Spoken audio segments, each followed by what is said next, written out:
So this is episode 2 of Carbon and its compounds of class 10th science. In the episode 1 we have learned about bonding in carbon, where we have clearly understood how sharing of electrons takes place between two species and what is a covalent bond and what is a covalent compound. So a detailed video has already been uploaded. If you have not watched that video, I'll give the link in the description as well as in the I button. From there you can watch. So in today's episode we are going to learn about the versatile nature of carbon compounds. As we know that the percentage of carbon available in the nature is only about 0.05, whereas nitrogen is about 78%, but the nitrogen compounds are not that many as compared to carbon compounds.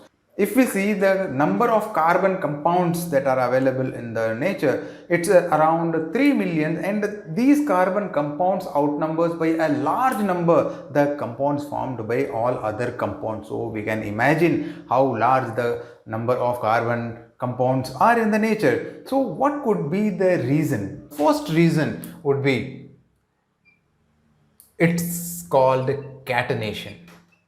Very important in the examination. Also question based on catenation is asked. Firstly, let us understand what is catenation. Dear students, carbon has the unique ability of combining with other carbon atoms, which we have already discussed in the episode 1. See here, carbon has the tetravalency. It can combine with 4 other monovalent species or monovalent elements, and also carbon can combine with the other carbon atoms. So here, by sharing electrons with the other carbon, the compound formed will be like this. It can form bond with the other carbon too, and in this way carbon can form a linear chain or a chain of compounds by sharing electrons. So this way we can understand that carbon can share electron with the other carbon atoms and thereby forming a large number of chains or large number of compounds it can form. So this we call it as catenation. Let us understand with some examples. Here if you see divalent hydrogen, then here in this case 2 hydrogen atoms are combined. So here the catenation is the 2. Likewise, if you see oxygen, here each oxygen atom gets combined with other oxygen. Here also we will find 2 oxygen atoms, so the catenation is 2.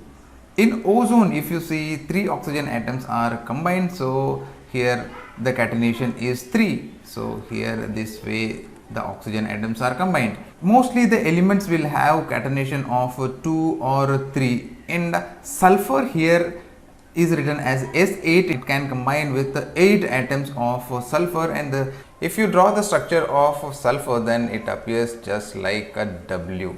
Each sulfur atom is joined to other sulfur atom, thereby making the structure of just a W, right? So sulfur can have maximum catenation of 8, not more than that. Got it? So the maximum catenation is exhibited by sulfur atom. No other elements possess this property. The carbon atom can combine with a large number of other carbon atoms, forms large chain, unlike sulfur atom which is restricted up to 8 sulfur atom. You may be asking yourself that how the catenation facilitates the large number of carbon compounds. See here, if one carbon atom combines with the other carbon atom, one compound is formed here. And here each carbon atom can combine with other monovalent elements. If 3 carbon atoms, 3 compounds are formed, here 4, 5, 6, 7. This way the chain will continue and the chain will go on endlessly, and we can find number of compounds, large number of carbon compounds. So this way catenation facilitates, or catenation helps in forming large number of carbon compounds. Got it, children? Now apart from this, catenation is on one side. The carbon compounds can be arranged in different ways. They can be arranged linearly in a straight chain. They can also be combined in a branched structure. So they can form a branched structure. For example, this structure can be written like this. So carbon can form unlimited branches, which we will see in the next session, how the hydrocarbons are arranged in rings of straight chains and branches.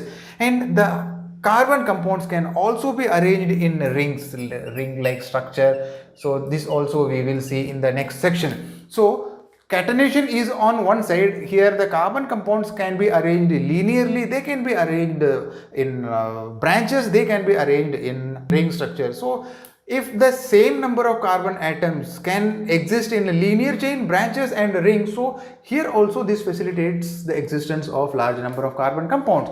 Apart from this, we have studied in the previous episode that when single electron is shared between two species, then single bond will be formed. And here between two carbon atoms, we can find a single bond. In some instances, we can find double bond between two carbon atoms. We can also find a triple sharing, thereby forming triple bond between carbon atoms. So this way, although the compounds have same number of carbon atoms, because of the presence of a single covalent bond, double covalent bond, triple covalent bond, it adds more and more carbon atoms to the carbon family. So this is how catenation, and along with the arrangement of linear chain, branches and rings and single, double and triple bond, all together if we see large number of carbon compounds we can see in the nature. So this is the first reason why carbon compounds are a large number. Now moving further, let us understand the second reason for the versatile nature of carbon. One of the most important reason, we call it as a tetravalency. So we know that carbon has 4 valencies, that is 4 electrons. So it can make a bond with the 4 other same elements or with the other elements, monovalent particularly. Now by taking different combinations, let us understand how tetravalency of this carbon contributes for existence of large number of carbon compounds. Let us take here with a single carbon atom, and with the help of hydrocarbon, let us understand. When we talk about a hydrogen atom, then it should make bond with hydrogen. So here we will find 4 hydrogen atoms. This we have already learned in episode 1. So here is the sharing process. So if you don't know how the sharing process, you can check episode 1 for bonding in carbon atom. There I have explained clearly how covalent bond is formed. So this structure can be extended as here carbon, here hydrogen, 4 hydrogen atom. Carbon atom is bonded to 4 hydrogen atoms, right?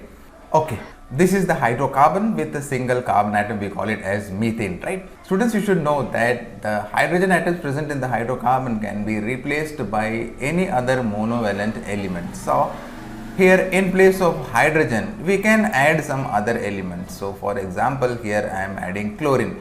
In such case, a new substance will be formed, as you can see here. So carbon is bonded to 3 hydrogen atoms, 1 chlorine atom, so a new compound is formed, right? So this can be written as here chlorine, hydrogen, hydrogen, here hydrogen and here chlorine. The second hydrogen can also be replaced by another monovalent element. Here also, say for example, chlorine is taken. So in this case, the compound formed can be expanded.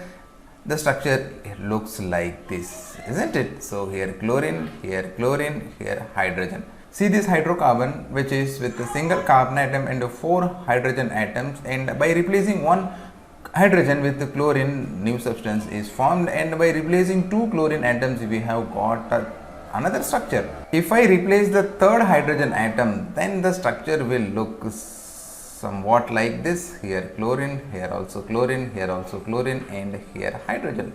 If I replace further the last hydrogen atom of the hydrocarbon, then we will get carbon, here chlorine. So all the monovalent element would be chlorine.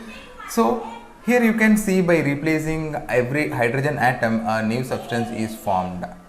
And apart from this, instead of chlorine, we can also have some other element to be replaced. So here in place of chlorine, this hydrogen atom can be replaced with bromine. So in that case, what we will get, the structure would be here chlorine, here hydrogen, here in place of chlorine we have to write bromine. So this is the structure. So this way we can have any number of combinations with any number of monovalent elements. Dear students, here the carbon atom is so friendly that it can share its electron with many monovalent elements, so thereby giving large number of combinations. So large number of combinations means large number of carbon compounds can be formed.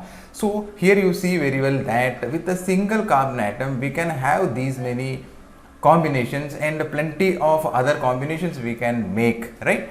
If we add two carbon atoms, then exponentially the number of carbon atoms will increase, right? So from all these we can understand that the large number of carbon compounds of this carbon atom would be possible because of its tetravalency ability to combine with four other monovalent elements or also with the carbon atom. So altogether we can understand that catenation on one side and tetravalency collectively contribute for the existence of large number of carbon compounds. So that's all we have in this episode. See you all on episode number 3. Till then, take good care of yourself. Bye bye.